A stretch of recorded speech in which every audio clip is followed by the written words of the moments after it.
All right, picture this. You land in a new country. You're bracing for the usual travel subplot. Will the curb cut be a curb cut or a decorative insult? And then Singapore strolls in like, oh, I've got you. Always verify accessibility because travel policies change. But Singapore is one of those rare places where the system seems genuinely committed to not making your wheelchair the villain of the story. Let's start with the part that usually ruins vacations. Getting from point A to literally anywhere without worrying that your Lyft driver will race away once they see your wheels. Singapore's Ministry of Transport says all public buses and trains are wheelchair accessible. Not some, not newer ones, all. So instead of planning your day like a military operation, you plan it like a normal person who simply wants to go buy iced coffee and wander around without obstacles. Singapore's Land Transport Authority talks about tactile paving systems, studs, and strips that guide people to essential station services. And they've gone further in newer stations on the Thomson East coastline. Braille and embossed text on handrails, plus accessibility features in public toilets. And here's the part that makes Singapore feel different. It's not just a few tourist spots. Singapore's Building and Construction Authority has a code on accessibility in the built environment, and yes, it's updated as recently as 2025.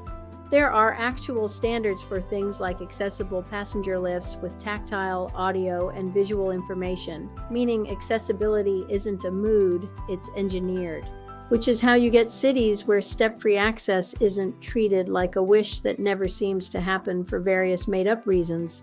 And they also say all train stations and bus interchanges have barrier-free access routes. SMRT, one of the train operators, lists basics that should be universal: barrier-free entrances, wider fare gates, accessible elevators to all levels, and wheelchair spaces on trains clearly marked. So instead of arriving exhausted before you've even done the fun thing, you arrive with energy for the fun thing, which in my opinion is the whole point of leaving your house. This is the sneaky magic of a place like Singapore, when the everyday systems, transport, stations, buildings are built with access in mind. You stop feeling like you're asking permission to exist, you just go. And that changes what adventure even means, because adventure becomes night markets, skyline views, gardens, museums, day plans. Drop your dream destination in the comments, not your realistic one, your movie trailer one.